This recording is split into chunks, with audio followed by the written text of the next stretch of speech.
Alright, today we're going to talk about the sphere tool and managing our geometry using resampling. So there are a lot of things to like about the sphere tool. My favorite thing about it happens to be, there we go, the different types of geometry you can create with it. Basically, you can create all of your primitives using one tool instead of having to, say, go to the, let me just center this, instead of having to go to the primitives tool. Let me show you that really quickly. So the primitives tool allows you to import a variety of basic shapes into your 3D coat scene. Definitely could be useful, especially if you want to make a like a freeform lathe shape. This is a really cool tool. I will do a episode on exclusively on the way I might use this. Like, yeah, you can see that you can create all of these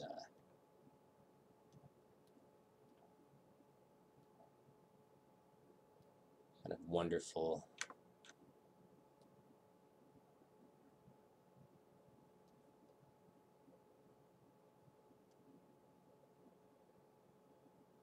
freeform shapes using this tool. Yeah, this is a lot easier than say sculpting a vase. You can just play with this.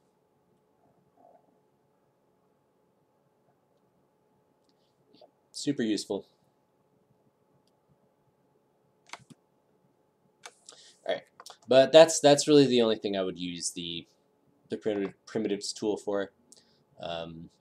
Definitely take the time to play around with everything I'm showing you, though. You know, like, don't think that what I'm showing you is the right way to use 3D Coat. I'm just showing you the way that that I've found to be the best for what I do, for what I use 3D Coat for. So let's go back to the sphere tool. So obviously, you know, with any, you can create the sphere, obviously, but if we go and hit the E key, or if we go up here and hover over this, it brings up a whole host of different choices and ways of making, putting geometry into the scene. So if I go over here to the rectangular lasso, it lets me create objects with a rectangular nature, obviously. If we go over to the tool options panel right here, you can see that you have some choices. So, you know, right here, when I have a round border selected as my creation option, it takes the edges of the cube in to a point. So you get this, you don't get a point at the corners. And this down here, the sphere extrusion, it causes the, it doesn't really cause much of a change when we have round border selected. But if we go through and come down to plane border, that's the way one might create a purely rectangular object. And sharp border, obviously it'll make a cube, but it also has another option border form parameter, and we can change that, and it'll create different bevels.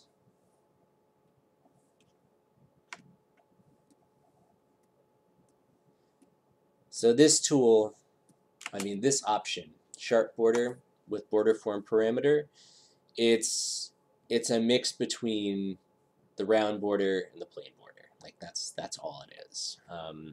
It's kind of a redundant tool. I don't know why they couldn't have just rolled that function into plain border, but they didn't. So not gonna worry about it. All right, so I've got all this crap in my scene. I want to get rid of it. All of the tools in 3D Code allow you to hold down Control and cut away.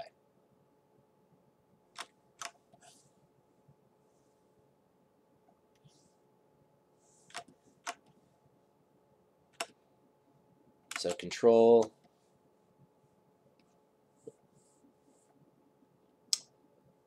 let's go back to plain border.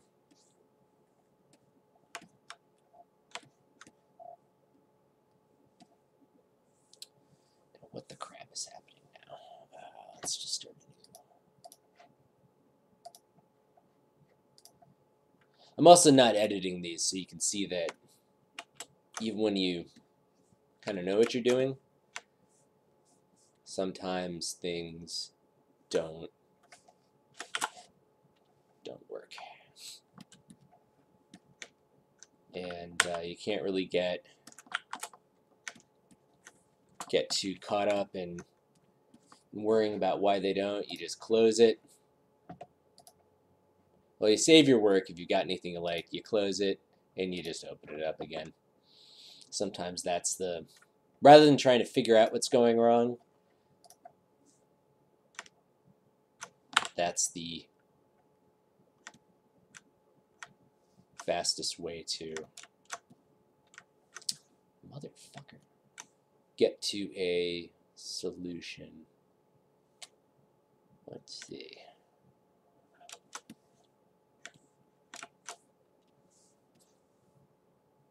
Oh, there we go. Yeah, it was this setting over here. Okay. So let's just change that to 0. Keep it simple.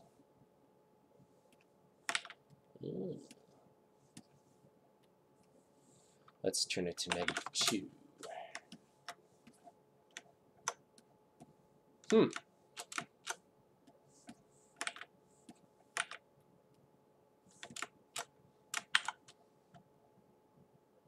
Alright, so that works.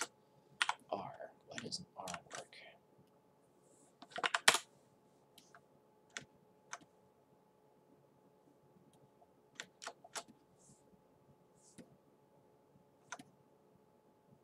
Ah, okay. I see. Huh, that's funny. I've never noticed that before. Okay, so yeah. I just learned something new. If the sphere tool is ever not drawing in the cubic with the rectangular marquee, draw from first point has to be activated. Alright, good. Alright, so where were we? I was talking about how to make different, to use the stroke palette to make different types of geometry. So again, if I go back to E, that's the hotkey for this menu.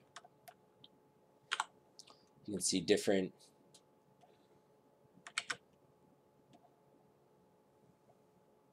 the tool will act differently depending on which one you have selected. So I just selected the opacity. So with the sphere tool, it won't let you change the size. Your pressure input on the tablet won't change the size of the brush that you're using. But if I go to the next one over, you have pressure sensitive control. over the size of your sphere tool. And let's see which other one is important for the sphere tool. That one's obviously not. Some of them don't work. This one just lets you pop geometry into your scene one by one.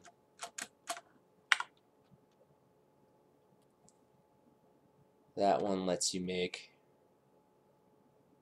straight lines between points. As you can see, my computer is beginning to slow down a little bit when it's starting to create geometry. So once this last stroke appears, this would be a good time to show you how to manipulate your geometry and resample. So you can see down here we have this information. It tells you how much geometry is in your scene total. Right now we have 25 million triangles, roughly. That's an awful lot. I've got a pretty powerful computer that I'm working on right now. It has a 1080 NVIDIA 1080 GTX graphic card. It's got 8 gigabytes of memory. The computers at school, they have a maybe, I think they might have like 8 gigabytes. I have 8 gigabytes. I think the school computers have anywhere from 4 to 2 gigabytes. So they don't handle as much geometry as my computer. So I have my Resample. We'll go down to the tool menu over here, and you see these buttons down here, Resample, Plus, and just regular old Resample. I have these set to hotkeys. Specifically, I have Resample set to hotkeys. So, because it's a more flexible way to do this. So if I hold Shift down, this menu comes up. See the density modulation factor right here. You bring it down.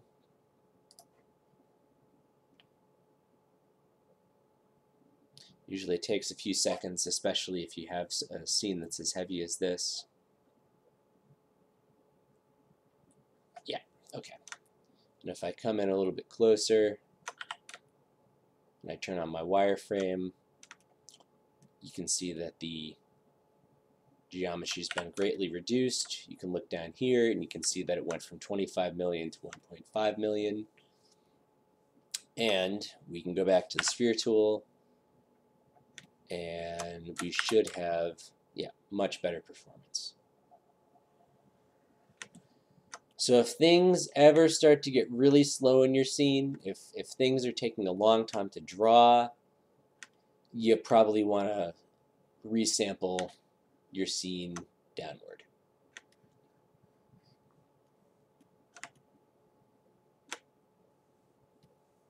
The lower you resample your scene, the more jagged your geometry gets.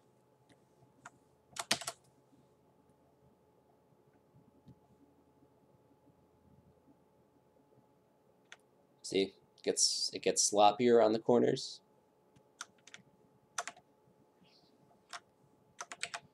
But the performance is performance will always increase with less geometry in the scene,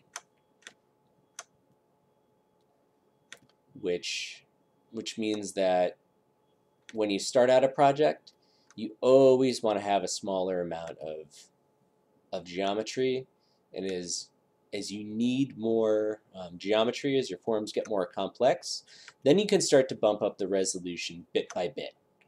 You always want to do this incrementally. You don't want to do a jump from 100,000 triangles to 25 million triangles. You'll probably crash 3D code. So that's basic geometry management. Other reasons you might want to have some control over your geometry is that it's a nice way to manipulate your shapes. So if I make a rectangle here, or if I bump up my geometry,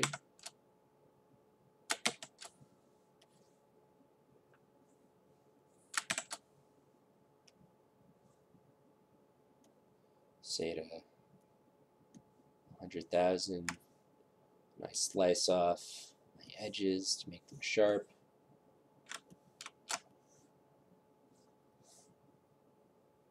Yeah, so I've got some sharper edges here.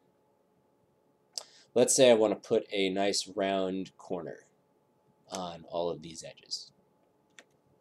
You know, I want to change them from sharp angular corners to a rounded off, more delicate transition between the two. I would just go and resample down a couple times. That's a little bit too much. So we have these beveled corners now, but they're still they're faceted. If I take this and resample upwards, it starts to round off and smooth the corners. So if you ever have a really rough surface,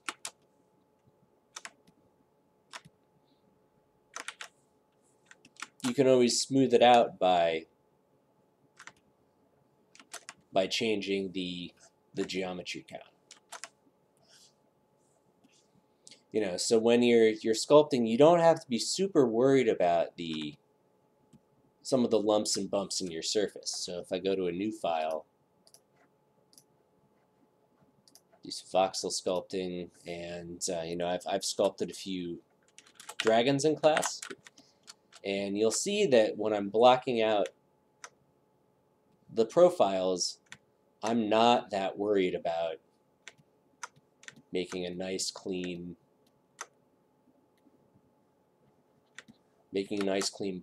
form. I'm going for the general masses and profiles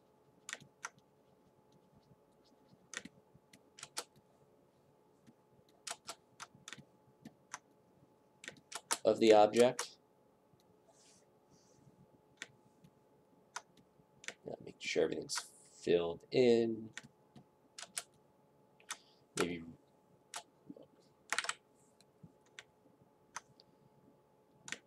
but then instead of trying to go and sculpt everything and smooth everything out manually, I'm just going to resample my geometry down.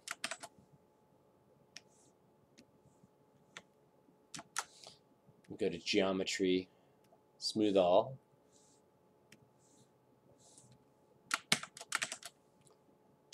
Resample up.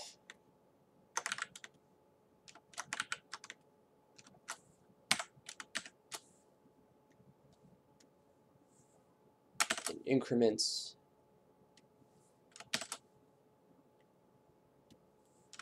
To preserve my volumes. So I'm just kind of smoothing things progressively rather than trying to do it all at once. You know, so like that, that saves a lot of effort. I mean, you can also go and use the fill tool.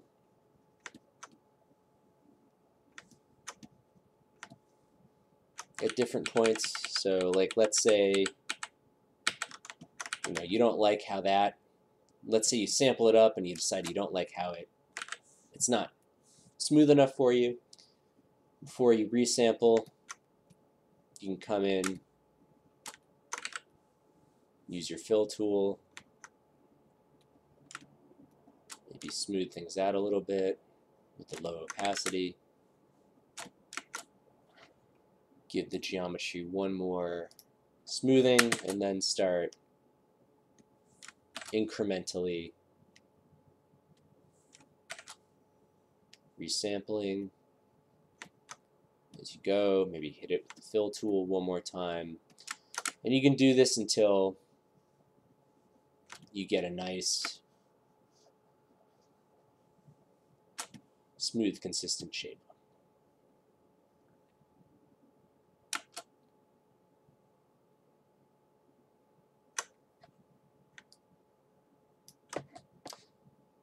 Alright, so that's the sphere tool, that's resampling your geometry, and that's a quick look at the stroke palette. In the next one, I think I'm going to do a separate video just for the stroke palette, so you guys don't have to hunt and peck through these videos too much. Alright, signing off.